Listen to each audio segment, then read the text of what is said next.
What's the hardest thing about writing? Well, it's getting started.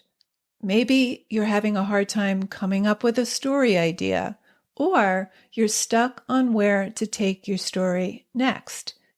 If you want a way into a story or a way through, I have 9 story starters to help you. This free PDF is full of story seeds and prompts to get you going. To download your 9 story starters, go to nancypanuccio.com/start.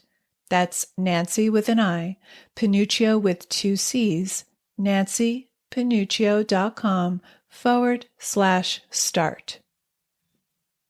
Just as desire is the driving force of your story, it's the driving force of every dramatic scene. So we need to get that desire established in the scene setup.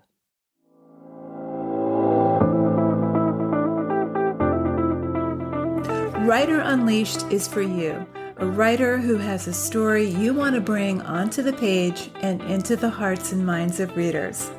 I'm Nancy Panuccio, writer, editor, and writing coach. And each week, we'll explore techniques, mindsets, and inspiration for writing stories readers can't put down. Thanks for spending some time with me today. Now let's begin.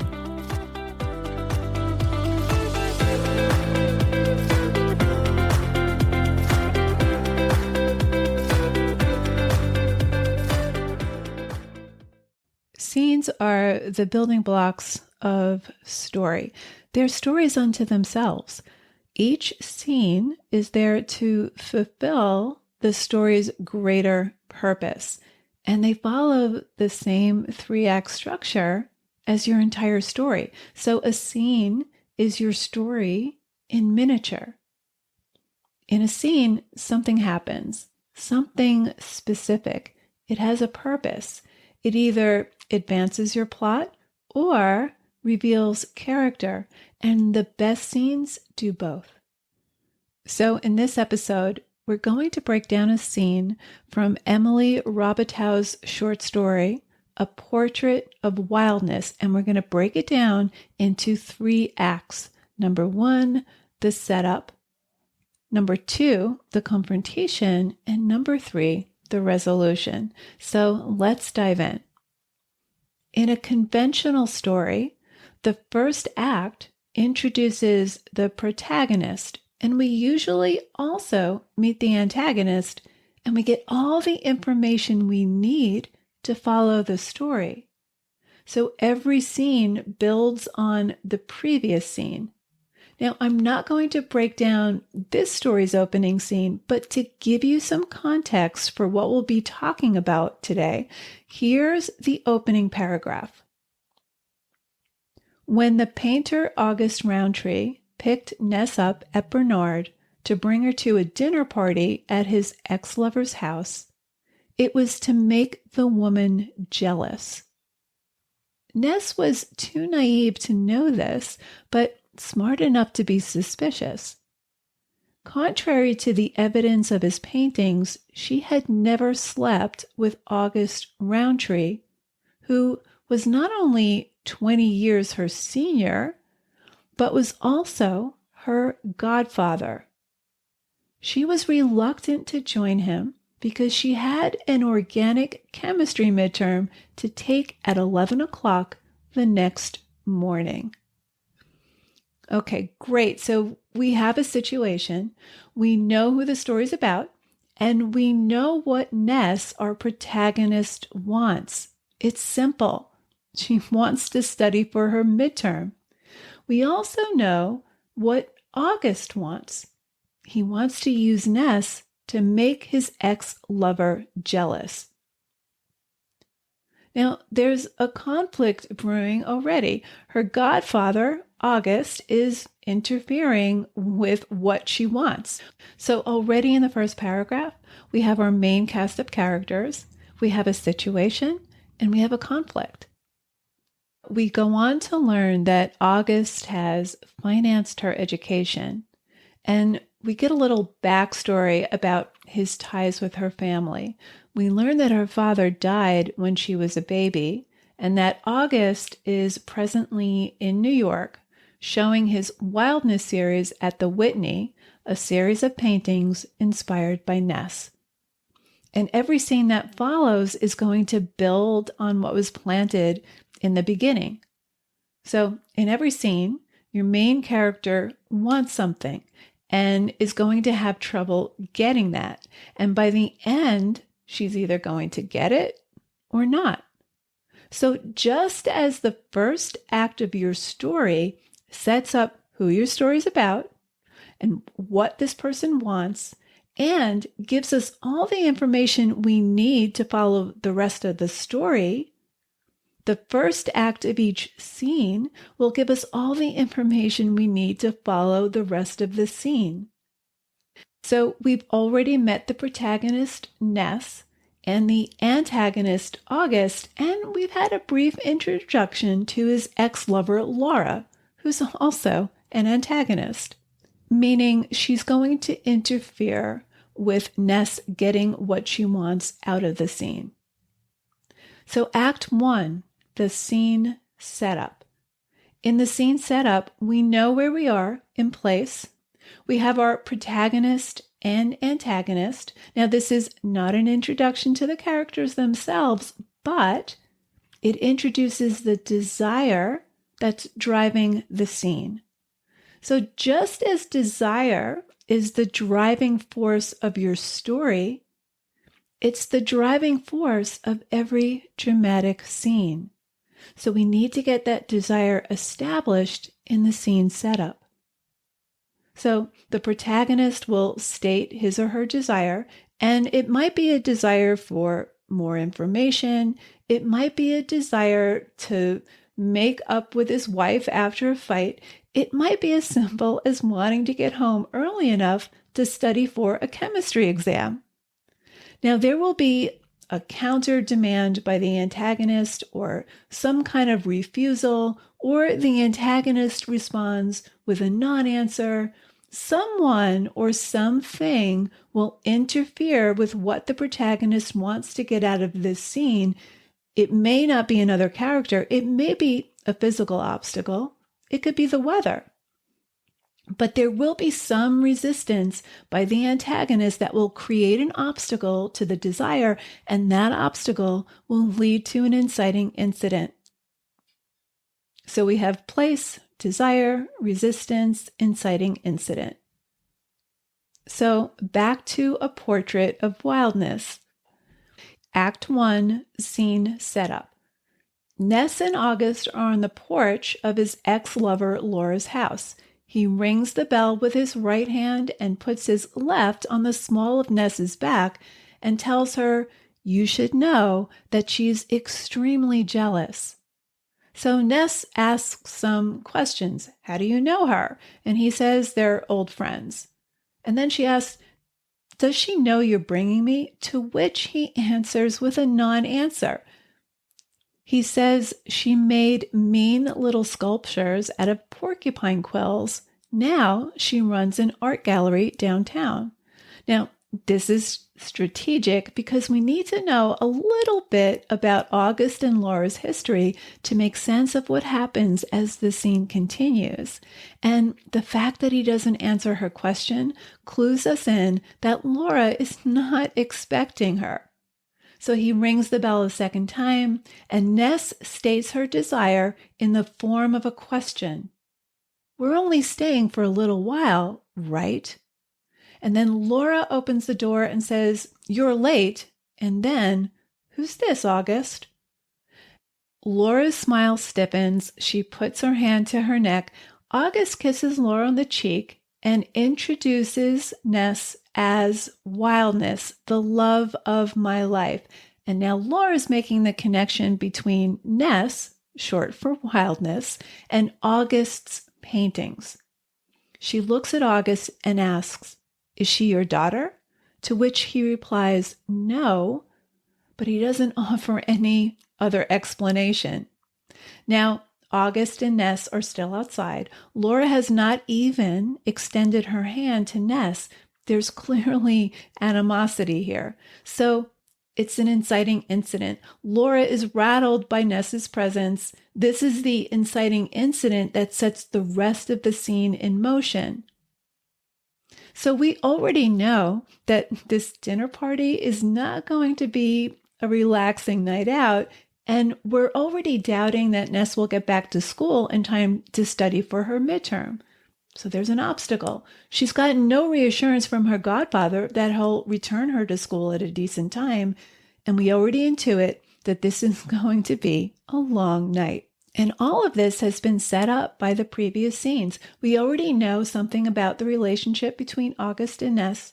We know that he lives in Mexico and is in New York, where his series of paintings, Wildness, is now on display. We also know that there's no romantic or sexual relationship between Ness and August.